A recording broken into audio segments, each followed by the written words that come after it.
This morning, Dr. Pratt has based his message on two verses from the Apostle Paul's letter to the Galatians. You'll find it on the back of your First Things First. But when the right time came, God sent his Son, born of a woman, subject to the law. God sent him to buy freedom for us, who were slaves to the law, so that he could adopt us as his very own children.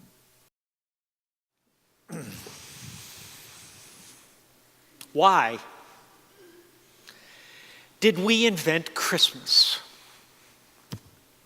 And by Christmas, I do not mean the birth of Jesus of Nazareth in a stable in Bethlehem some 2,000 years ago. By Christmas, I mean this whole huge celebration that takes up the final month of the year. This massive cornerstone of our culture, this anchor to our annual calendar.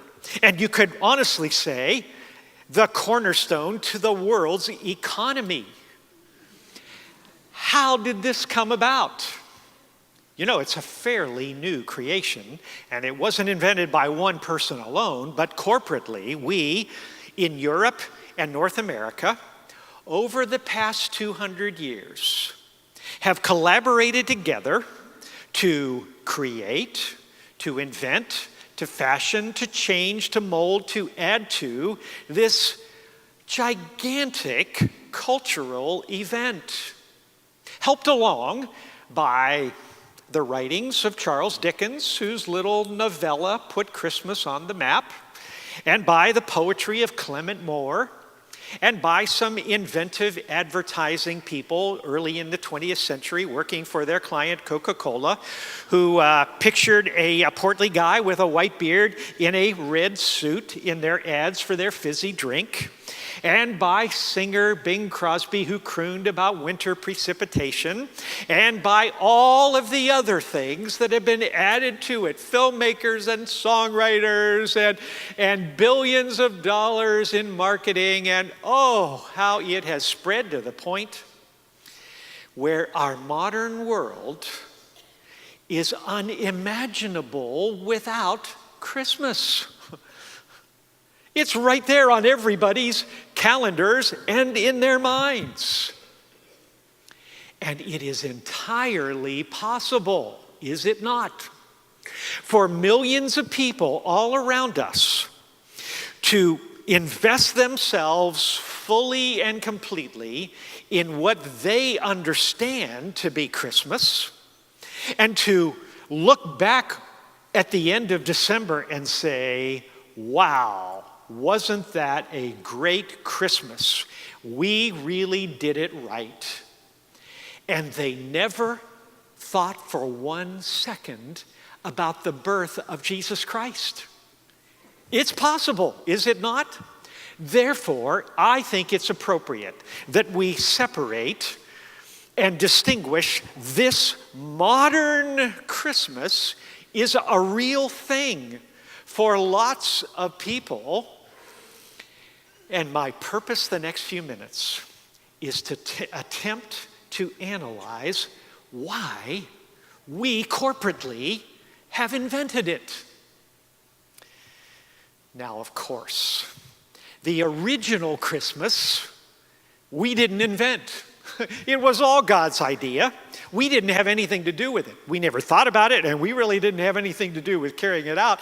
It was all by God's plan and God's intention and God's fulfillment.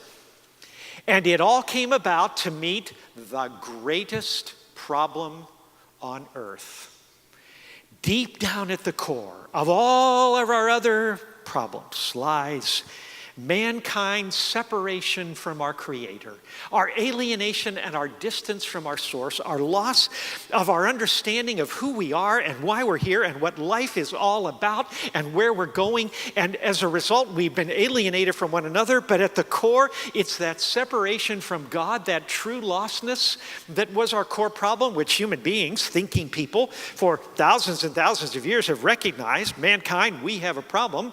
And we've tried to invent ways ways to fix it, and we've been failing in that. And God solved once and for all that problem that we did not know how to tackle. He chose to come and be with us and reconnect us to him. And yes, there were hints, and there were clues, and there were signs long before it happened. Why, there are these clues scattered through the pages of the Old Testament where God hinted that he wasn't giving up on fallen mankind. And a little clue here that a virgin would have a baby, even though that's scientifically and medically impossible. And then another clue that there would be some special thing happening in an insignificant town called Bethlehem. And then another clue that the long dormant, centuries inactive royal line of the great King David would somehow be revived in an even greater king. And all these little clues, they were like the pieces of a 1,000-piece jigsaw puzzle. And each one, you could take a piece from a big puzzle and you could put it under a microscope and study it, but it won't tell you what the whole picture will look like. Even the ancient scholars who had access to a number of the puzzle pieces couldn't figure out how they would all work. But now, we, in hindsight, get to look back and we can see how all those pieces interlock so perfectly and how the whole picture comes together. And now it makes sense, including the timing, which is what Paul, the apostle, is talking about here. Did you notice in the words that Stephen read for us? He is commenting on God's sense of perfect timing. When the right time came, God sent his son, born of a woman. The timing was perfect, even though no human beings knew and were ready for it. Nevertheless, now we can see how perfect the timing was, that God had aligned everything in the world to be at the most conducive point to receiving a world-altering and transforming message. Think about it. The Pax Romana, or Roman peace, now, for only the last few years before Christ was born, had spread across the known civilized world, so that countries previously always fighting with each other prevented you from crossing one border to another because you'd be seen as an enemy. But now it all belonged to the superpower of Rome, so you could travel, you could interact with one another. The barriers and borders were broken down, and there was a world language, the language of Greek, that was spoken all across the civilized world by all learned people. So if you had a message to deliver to somebody from another country, they could understand you because of a common language. Just as English is the common language of commerce and academia today, that common language had never existed before. But now all the people of the world could communicate with one another. And the travel, the famous Roman road system, and the development of sea travel around that inland sea, the Mediterranean, which was basically a Roman private lake, and they were able to travel. And so historians will tell us that there has never been a time in world history prior to the 19th century when conditions were so ripe for a message to be spread.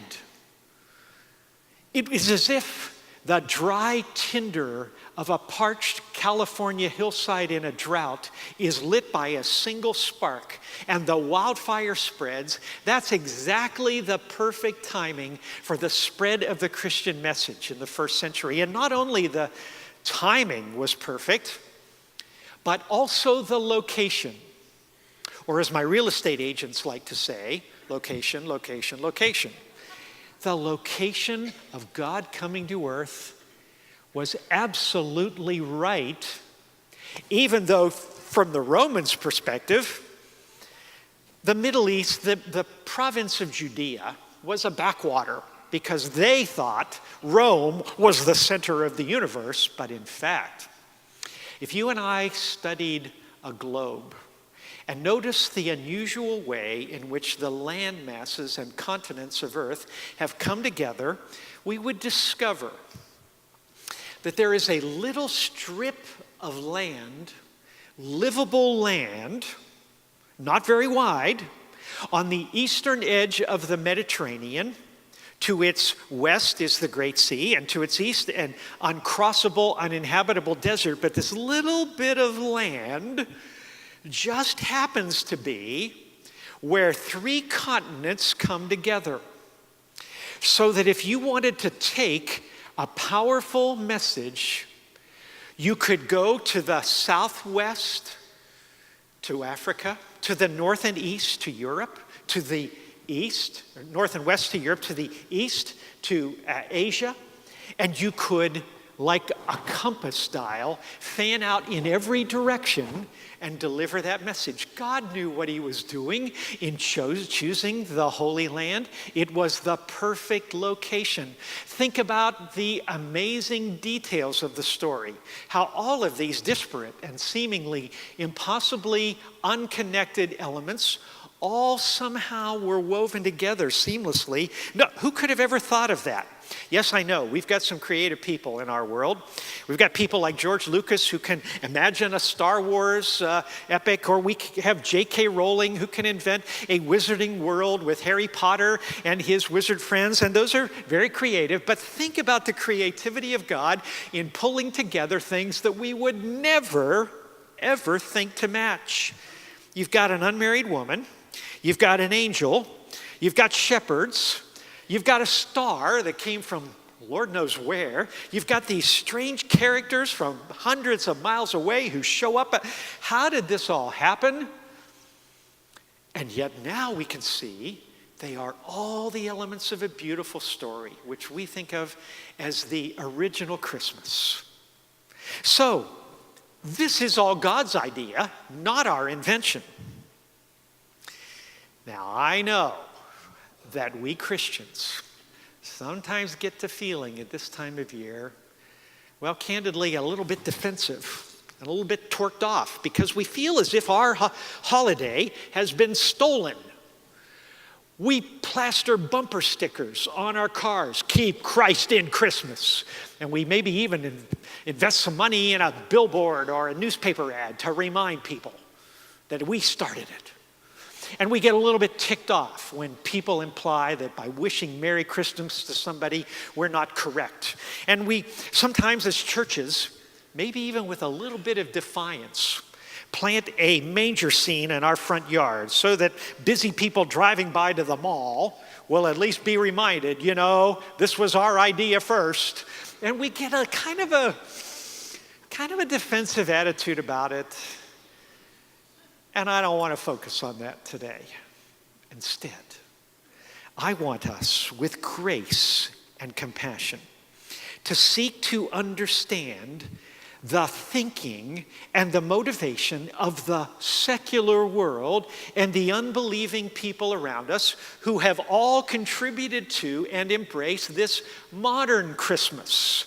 Let's think about where it came from and why we invented it. Of course, there were some Christian elements that contributed to what has arisen.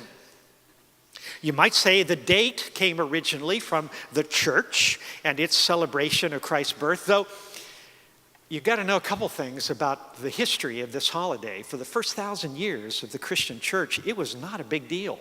It really wasn't what it is today.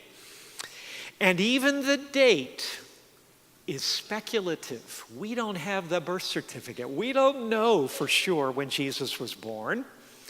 For various reasons, people settled on late December as a time to celebrate. But, well, candidly, some of our biblical scholars today actually think, due to some circumstantial evidence, that Christ may well have been born in the late winter or springtime rather than December.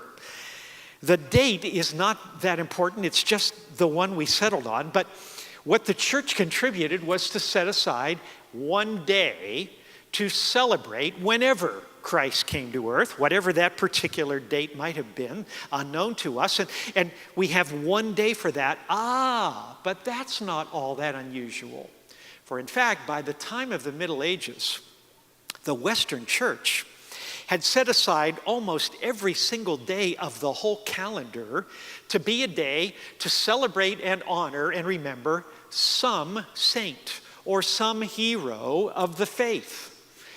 And so you would have the day settled upon to celebrate St. Peter.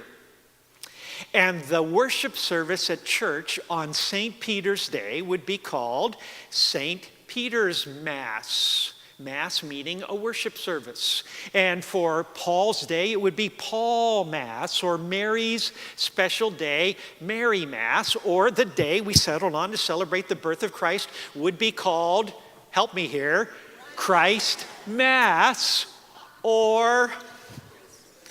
So you see where the name of this holiday came from. We can claim that.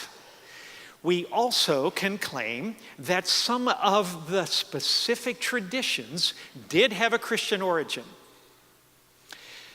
Martin Luther is credited, though we don't know if he actually came up with the idea or if he simply endorsed it, but somebody around the time of the Reformation got the bright idea, the Bible's filled with all these prophecies of light, God coming to a dark world, Christ the light of the world. So, hey, why don't we light some candles? They didn't have electric lights to illuminate their trees. So, contrary to the rules of the fire marshal, Martin Luther approved suspending lit candles on evergreen trees. Not a good idea. Don't do this at home, kids. But nevertheless, that's what they did. And so part of our tradition of all the lights everywhere, including those wrapped festively around our palm trees, that came from a Christian source, the light of the world. Think about the songs of Christmas. Boy, Christmas is just filled with music unique to its season. But do you realize that long before anybody sang a song about making a list and checking it twice, or about taking a sleigh ride, songs were used to remind people of the message of Christ's coming. In fact, Christmas carols date back hundreds and hundreds and hundreds of years. And the reason why songs were used, especially for people who were illiterate and poor in their reading skills or didn't have copies of the Bible because the printing press hadn't been invented yet, so songs were used to capture the story of Christ's coming. And because of the unique way in which music married to words becomes more memorable in the human mind, and let's face it, some of you have stupid commercial jingles stuck in your brain simply because words and music were put together. You can't get rid of them. That's the way it is. Songs help us remember words. And the original songs of Christmas were Christmas carols celebrating Christ's birth. So we can claim the tradition of Christmas music as coming from us.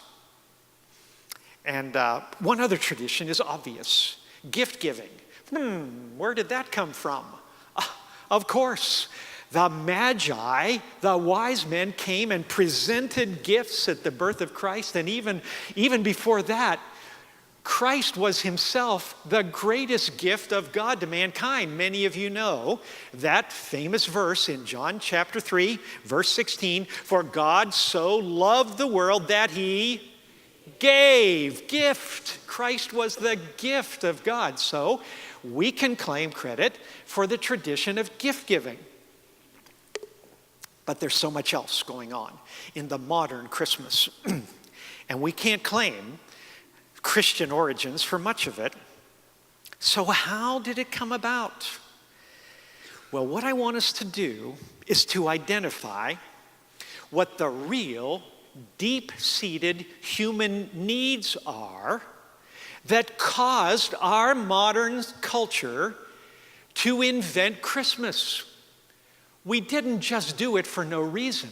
It springs from things within us, and it would be helpful for us to see this clearly. So here we go. What I'm going to offer to you are what I believe to be 5 significant reasons why The non-believing world has invented what they think of today as Christmas. Okay? You ready? Number one, because human beings need a Sabbath. Sabbath meaning a rest, a renewal. The word Sabbath doesn't mean the day you go to church. It means refreshment, restoration, recreation. The word recreation actually literally means to recreate yourself. The Sabbath, which by the way was God's idea, not ours. He put it right in the top 10, the 10 commandments. Look it up for yourself. It's commandment number 4, honor the Sabbath. In other words, God said, I know how I've created you people, and you cannot exist and flourish if you just live in an unending cycle of work, sleep, and on. You need a break. You need a Sabbath. You need some regular times to be refreshed, to be restored. Not just one day out of 7, but also some special feast days God built in and some special celebrations so that life would have a flow that could restore us. What do many people think of as the greatest blessing of Christmas in our modern world? It's some downtime, right? It's a time off. The office shuts down, the plant shuts down. Everybody gets a little time to themselves. This is Sabbath. This is the biblical concept of a Sabbath. And because we are the way God made us, we all have this need. And even people who know nothing about God or the 4th commandment of the 10 commandments still have this longing for something different to break up the year and would really miss it if they didn't have it. And they simply went from December into January. And so even though a few people may have to work for the sake of our safety, I'm not referring to government workers, by the way. I'm referring to people in hospitals and police and so on. But most of us see modern Christmas as, a change of pace. It's a Sabbath. That's a good thing. Secondly, we invented Christmas because God put us on an earth that has seasons. And we are meant to live in harmony and in relationship to the world in which He has placed us. God chose to set this planet at an angle so that as it revolves around the sun, different seasons of the year will bring change. It's not all the same. Even in Florida, we have seasons. Why? Some of you are wearing Christmas sweaters that you would never break out in July because it's a little different season and a different weather. And especially that is true in a world where we need to be reminded of and live into the seasonal rhythm, because we have the capacity, especially over these last couple centuries, to actually defeat the seasons and live in a climate-controlled way. We can do that.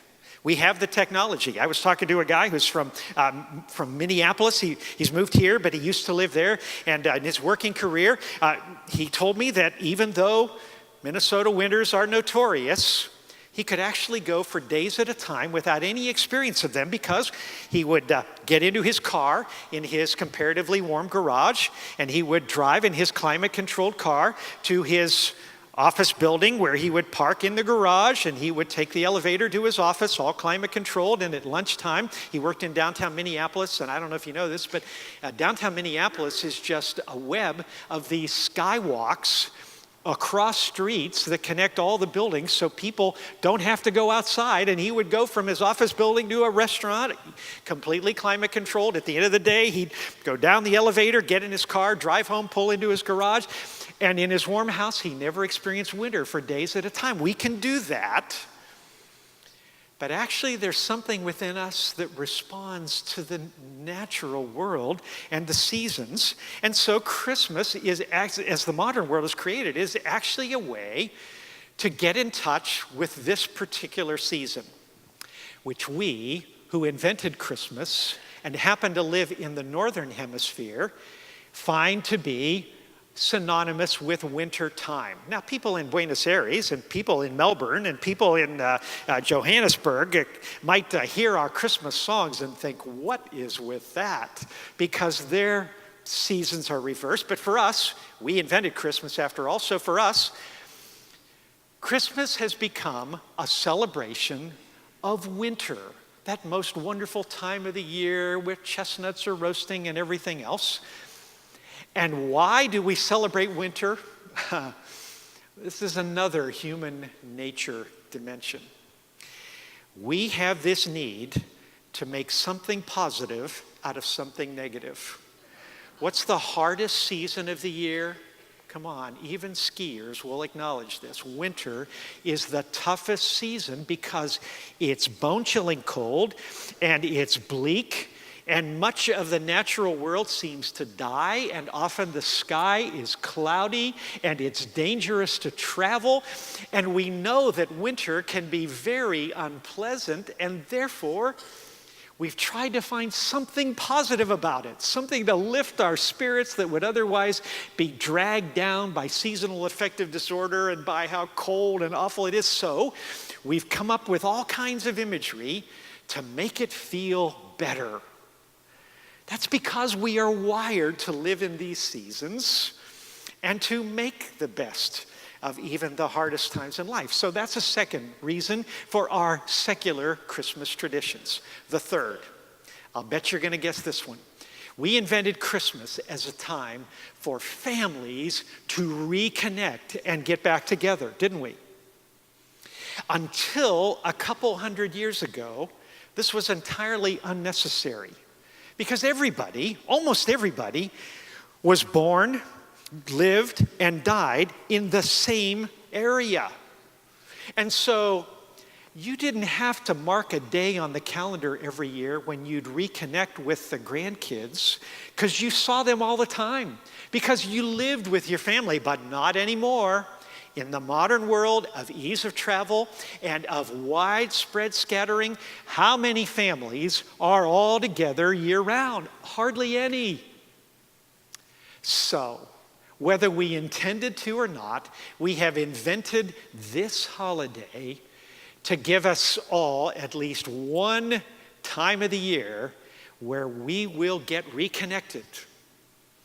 And maybe we'll be together, or at least we'll call or we'll exchange Christmas cards. And actually, because you and I need not only our immediate biological family, but we also need a network of friends in order to fulfill our lives. Christmas has become a wonderful time to reconnect with friends. How many of you have gotten a Christmas card from somebody you haven't had communication with for 12 months? Probably all of us. In fact, you probably got a letter this long telling about what every kid is doing ad nauseum. But nevertheless, these are ways we connect with each other, and that's a good thing. And we should celebrate the value of relationships because we need them. And we are far impoverished without those connections. Number 4. Our modern world has invented Christmas as it is because we have this inborn human need for things that are spiritual. And by spiritual, I mean things that are not material and physical, because our world so easily becomes obsessed only with things, with what we can measure and observe with our 5 senses, perceiving them, and what our scientific initiatives can master. And so we can tend to think that the world is only the material things, but it's not. There's something deep within us that longs for the intangible, the spiritual, the mystical, the magical, the imaginative. This is how we're wired. And so our culture has developed its Christmas activities, and really, what is the entire Santa Claus enterprise, if not magic, which is not material. It's spiritual, it's transcendent. We all know that stuff doesn't fulfill alone. We need those intangible things. Well, just a couple days ago, my wife and I rewatched, I think for my 27th time, It's a Wonderful Life. Do you know the story? If you do, you know very well that the main character, George Bailey, in a purely material sense, was not a successful man. His little business was on the verge of bankruptcy. He and his wife and kids lived in a rundown old shack. He never went anywhere from his little town. The guy was a failure. But the whole point of the movie is that in terms of his legacy, his character, his love for others and their love for him, and his influence and his impact, well, you know how the movie ends with the statement, George Bailey was the richest man in town in a non-material way. So Christmas, that Christmas celebration is meant to remind us of the intangible spiritual values. And now number 5, we invented Christmas because we human beings need to be attached to our past. We need to be connected. We don't exist alone, but we are a part of a long flow. We stand on the shoulders of others. We are who we are from our past. And I know how it is, and I know why the modern world felt a need to create a celebration that links us back to our past personally and to the past, because we get so obsessed with the here and now. We are all caught up in what's happening today. Can you remember the headlines from 2 weeks ago? I can't, because everything keeps changing constantly. It's always right now. And we're also pretty obsessed with the new and improved. Be honest, how many of you put on your Christmas wish list, I want last year's iPhone? We don't want last year's anything. We want the new. We want the improved. And thus, because we're so present-oriented, we deep down inside long to be connected to our past. I mentioned that a couple nights ago. I watched It's a Wonderful Life. The night before that, I watched one of the Hallmark movies, which the whole theme of it was all about this woman whose parents had died, and she'd moved far away, and she had lost touch with her past. And the whole movie was about she wanted to relive a Christmas from her childhood to remember who she was, because she'd lost her way and she needed to get back to her past. Don't we all have that need? Don't we find ourselves at Christmas times thinking back to past Christmases and remembering and thinking about who we are today and where we've come from? Of course, we invented this Christmas because we need to be connected to the past. So there you are. My thoughts on the 5 reasons why the modern world, whether realizing it or not, felt this inner need to create this thing we call Christmas. Okay, it's become rather cliched that people, Stephen and I, for example, as clergy, are expected to pontificate and scold this world and the people in it for commercializing Christmas. And we're supposed to get on our pulpit hobby horses and we're supposed to let everybody have it. And I choose not to.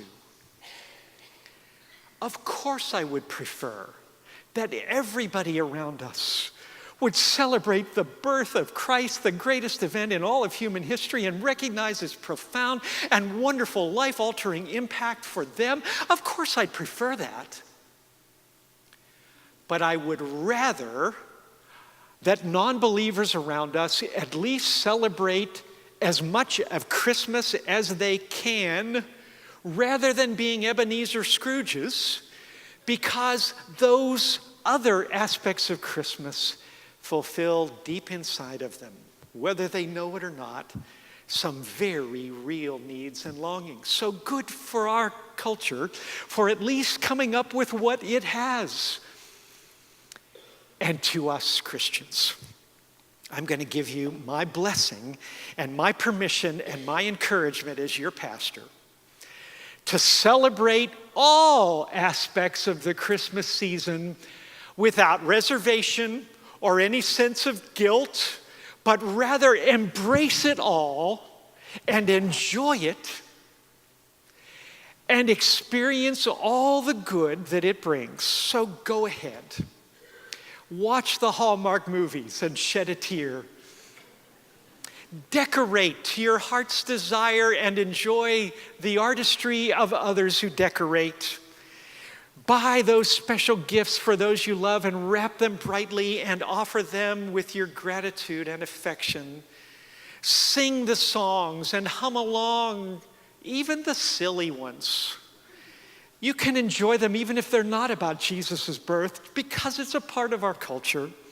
Enjoy the special foods and go ahead and break the diet for a change and enjoy.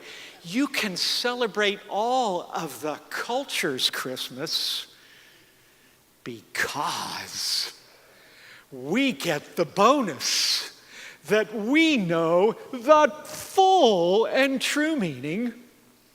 We know what they don't yet know.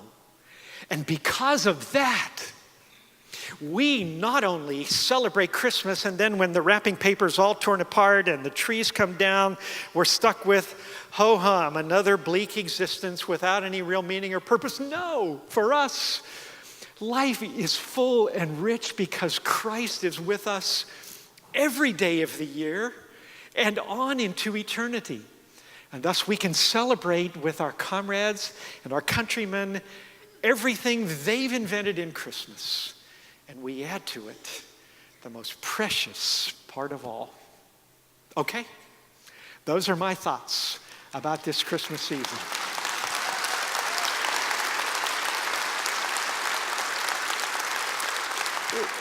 Let's have a word of prayer and talk to God about this.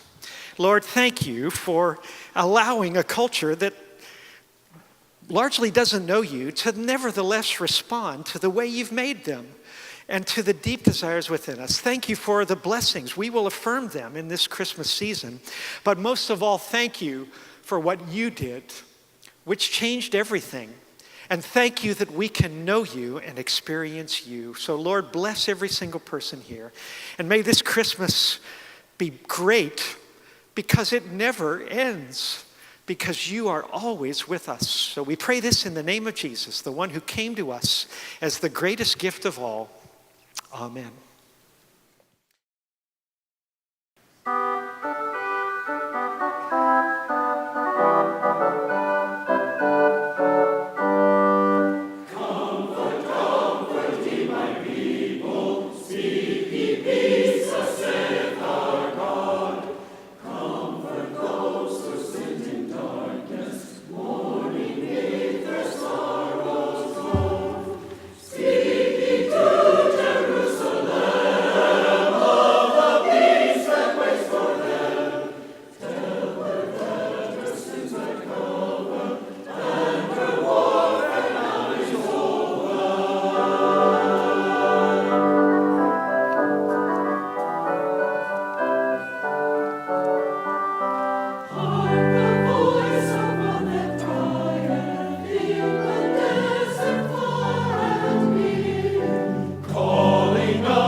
Make the rougher places plain.